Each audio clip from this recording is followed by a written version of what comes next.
this equation right here. This is the equation of a line. It's a slope-intercept form, and we call it slope-intercept form because m is the slope and b is the intercept on your hats.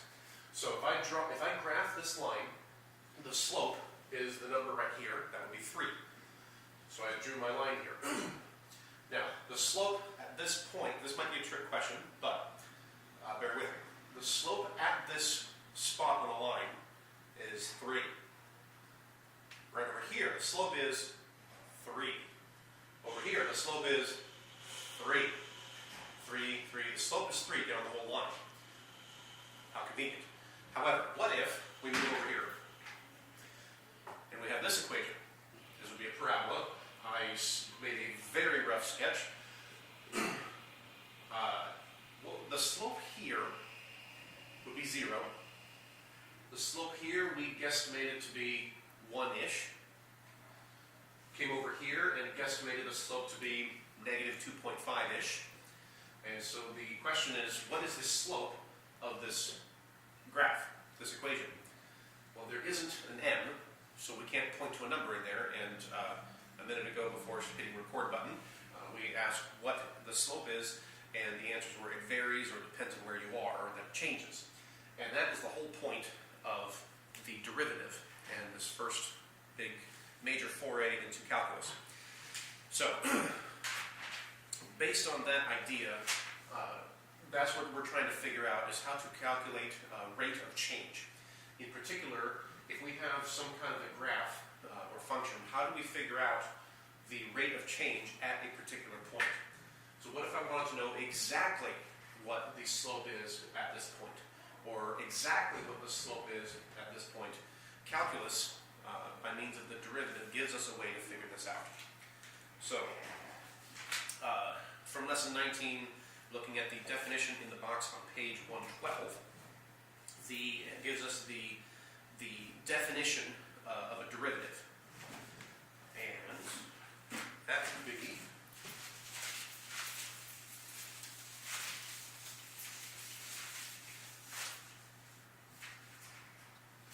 I forgot to mention on the slope of a line, we call it m. We can call it rise over run. A lot of times, mathematicians and scientists will use the Greek letter delta, which looks like a little triangle, and we'll say delta y over delta x, where delta means change. So the change in y over the change in x is another way of saying rise over run. So, for the derivative, we call it, if function f is the function itself, the derivative, we put a little apostrophe here and we call it f prime. Why is it prime? Because of putting an apostrophe there? I don't know, but that's what it is.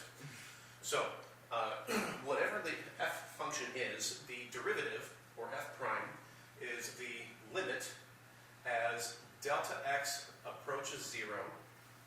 And notice it approaches 0, not from the right or from the left specifically, but just as it approaches 0. Of the f of x plus delta x minus the f of x all over delta x. So whatever that comes out to will give you the derivative. And there's several other ways to write this that are in your book. You can look at those. If we need an example, let's go for a relatively simple example. Example 19.1. We'll start small. If we have y equals x squared, and the instructions are find dy dx, which is another way of saying find the derivative. More specifically, it's the derivative of y with respect to x. So, what do? We get our definition right here of what the derivative is, and we plug stuff in. If we treat this as, instead of y, we call it f of x, because that's typically the notation we're going to use in calculus, and we start plugging things in. So we want to take the f of, whatever the f function is, plug in x plus delta x. So we're going to plug x plus delta x into this function, which means we're going to square it. So we've got x plus delta x squared And then we're subtracting f of x. F of x is just x squared.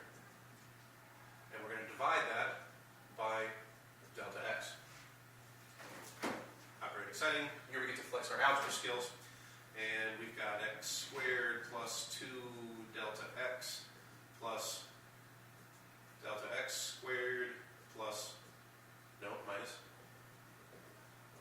x squared. Part of the reason why this threw me off a little bit is because of the way this is, anytime you're plugging in your function into here, you have to remember that you're subtracting that whole function.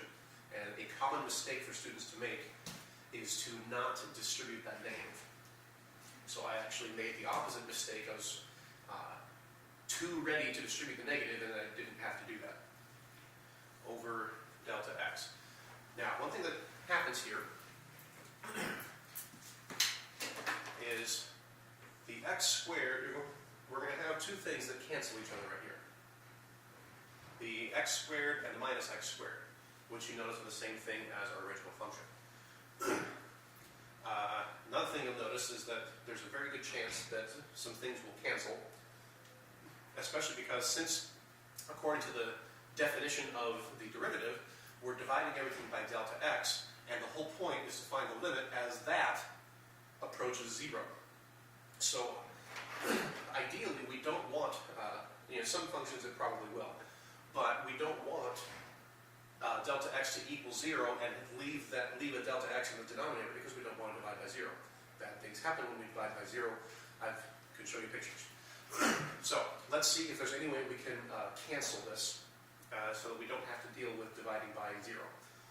And looking at the top, we've got 2 delta x plus delta x squared. There's two terms up there now.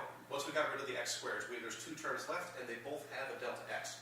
Let's factor out that delta x, which leaves 2 plus delta x over delta x, and now we can cancel the delta x. And so what's left is 2 plus delta x, and referring back to here, the part that I didn't write down here is that we want the limit as delta x approaches 0 of 2 plus delta x. Well, at this point, it's pretty simple now. As delta x approaches 0, this gets smaller and smaller and amounts to nothing. We are left with just 2. So there is the limit. And so, wait a second. Did I miss something? Yes, I did. Yes, I did. Okay, now I gotta fix this. And it's on video. Great. Okay. I messed up the middle term here when I multiplied this out in my head, which is another reminder. Be careful when you try to multiply things or do things in your head without showing your mark. X times delta x is x times delta x. And there were 2 of those. Oops. So that means that I left off an x here that I should not have. So there's an x there. So there's an x here. So what?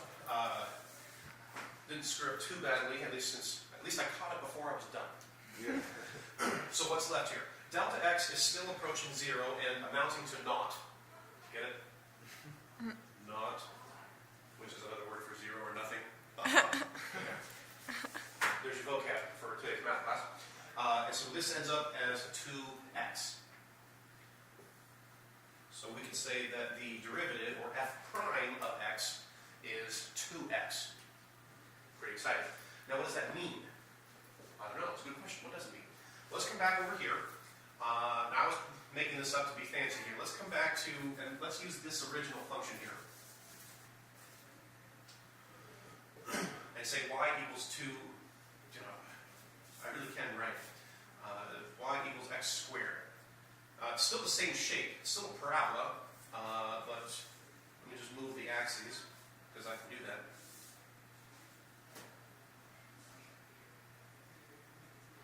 And let's put the axes right here so that it's that basic thing.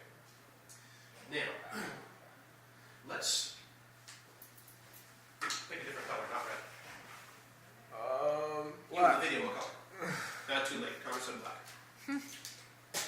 Alright, so let's go over here treat this derivative here as another function. I'll draw it in black on top of here. Let's graph 2x. What shape is this? A line. It's a line. If I put this in y equals mx plus b format, what is the slope of this? Does this have a slope? Yes. It does. Interesting. So in this thing, the slope is 2.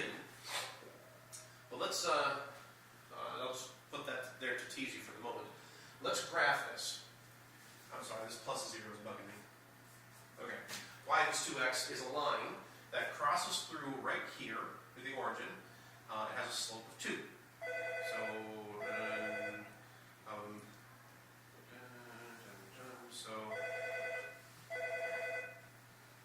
And pause the video for a second, please.